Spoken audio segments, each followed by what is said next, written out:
Hello friends, মাই veg ফুডে আপনাদের সবাইকে স্বাগত।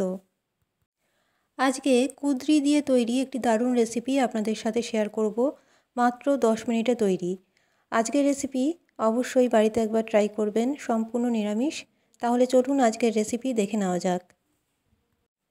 এখানে নিয়েছি কুঁদরি, 250 গ্রাম কুঁদরি আছে, আর একটা কুঁদরিকেই 4 টুকরো করে কেটে নিয়েছি, ঠিক এই রকমভাবে। অন্যদিকে একটা মশলার পেস্ট তৈরি করে রাখবো, সেটা হচ্ছে 1 বড় চামচ সর্ষে, 1 বড় চামচ পোস্ত, সামান্য লবণ আর 4-5টা কাঁচা লঙ্কা দিয়ে একটা পেস্ট তৈরি করে নিয়েছি সামান্য জল দিয়ে।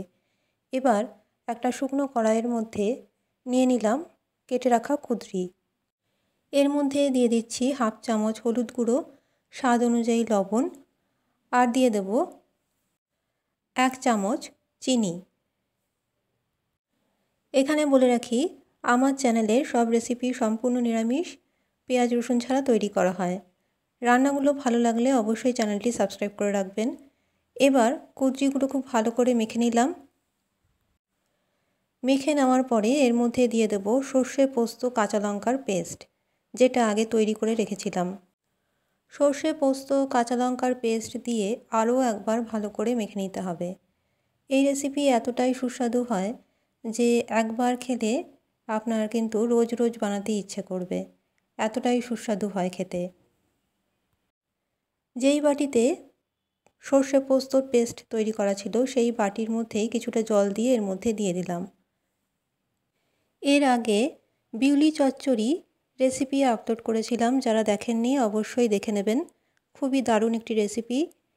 এবার খুব ভালো করে কুঁদরি মাখা হয়ে গেলে এর মধ্যে দিয়ে দেবো 1 চামচ সর্ষের তেল। যেই বাটিতে সর্ষে পোস্তর পেস্ট তৈরি করা ছিল, সেই বাটি মেপেই 1 বাটি জল এর মধ্যে দিয়ে দিচ্ছি। এবার সব উপকরণ দেওয়া হয়ে গেছে। এবার কড়াইয়ের ঢাকাটা লাগিয়ে দিলাম, আর এটা গ্যাস ওভেনে বসিয়ে দেব। গ্যাসের ফ্লেম লো টু মিডিয়ামে রেখে 10 মিনিট অপেক্ষা করতে হবে। 10 মিনিট পর ঢাকাটা সরাচ্ছি। দেখুন, কুঁদরির এই রেসিপি কিন্তু একদমই তৈরি। তবে একটু দেখে নিচ্ছি যে কুঁদরিগুলো সেদ্ধ হয়েছে কিনা, একটা কুঁদরি কেটে আমি দেখে নেব। আজকের কুঁদরি রেসিপি অবশ্যই বাড়িতে এইভাবে একবার বানিয়ে দেখুন, আর ভালো লাগলে চ্যানেলটি সাবস্ক্রাইব করতে ভুলবেন না। পাশের বেল আইকনটি অবশ্যই প্রেস করে রাখবেন, তাহলে যখনই কোনো রেসিপি আপলোড করব আপনারা সেটা সঙ্গে সঙ্গে পেয়ে যাবেন। এর ওপর থেকে দিয়ে দিলাম 1 বড় চামচ সর্ষের তেল। সর্ষের তেল দিয়ে ঢাকাটা দিয়ে দিলাম, আর গ্যাসের ফ্লেম অফ করে 2 মিনিট রেখে দেব। 2 মিনিট পর সার্ভ করে দেখাচ্ছি। তৈরি হয়ে গেল দারুণ স্বাদের কুঁদরি রেসিপি। যারা কুঁদরি খেতে পছন্দ করেন না, আজকের রেসিপি একবার অবশ্যই বানিয়ে দেখুন, ভাতের সাথে দারুণ লাগবে। আজকের মতো আমার রেসিপি এখানেই শেষ করলাম।